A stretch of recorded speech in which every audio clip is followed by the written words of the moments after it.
హరే కృష్ణ అండి. నేను ఈరోజు శ్రీమద్ భగవద్గీత భగవంతుడు పాడిన పాట డే 3 వీడియో అప్లోడ్ చేద్దాం అనుకుంటున్నానండి. మీరు స్కిప్ చేయకుండా చూస్తారని ఆశిస్తున్నాను. శ్రీకృష్ణ భగవానుడు ఆత్మ గురించి ఏమని చెప్పారంటే, నైనం చిదంతి శస్త్రాన్ని నైనం దహతి పావక న చైనం కేవయంత్యోపో న శోషతి మారుత. అంటే ఈ ఆత్మకి, అంటే మన ఆత్మకి మరణం అనేది లేదట. అది దాన్ని దహింపలేము, అంటే అగ్నితో కాల్చలేము, కత్తితో కొయ్యలేము, దాన్ని ఏమి చేయలేము. ఆత్మ శాశ్వతము, శరీరం అశాశ్వతం. మనకు అసలు భయం అనేది ఎందుకు వస్తుందండి? మన ప్రతిదానికి మనం చనిపోతే ఏమవుతుంది, మన ఆస్తులన్నీ ఏమైపోతాయి, మనం సంపాదించింది ఏమైపోతుంది అనే మరణ భయం అనేది చాలామందికి, ఆల్మోస్ట్ మానవులకు సహజం అన్నమాట. ఆ భయం అనేది ఉంటుంది. ఆత్మ శాశ్వతము, శరీరం అశాశ్వతము అన్నప్పుడు భయం అనేదే ఉండదు. మనకు ఆ ఫీలింగ్ ఎప్పుడు వస్తుందండి?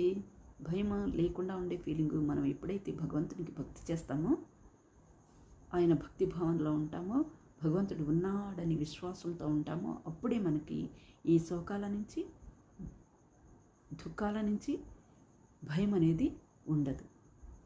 నేను ఈ రోజు నుంచి శ్రీమద్ భగవద్గీత మొదటి అధ్యాయం అయిన అర్జున విషాద యుగం, దీనికి మరి యొక్క పేరు కురుక్షేత్ర రణరంగమున సైనిక పరిశీలన, నాకు తెలిసిన జ్ఞానాన్ని మీకు షేర్ చేయాలని అనుకుంటున్నానండి.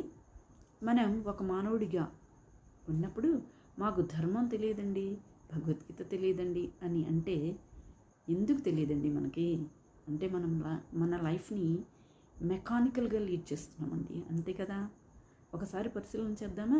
కురుక్షేత్ర మహాయుద్ధ సమయంలో అర్జునుడి యొక్క పరిస్థితి ఎలా ఉందో తెలుసా అండి? ప్రపంచంలోనే అతి పెద్ద యుద్ధం కదండి కురుక్షేత్ర మహాసంగ్రామం. శంఖారావాలు ఊదేశారు, యుద్ధానికి రెడీ అయిపోయారు.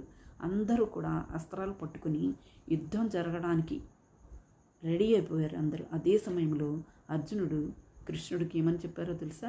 రథాన్ని తీసుకువెళ్ళి మధ్యలో ఆపండి అని చెప్పారట.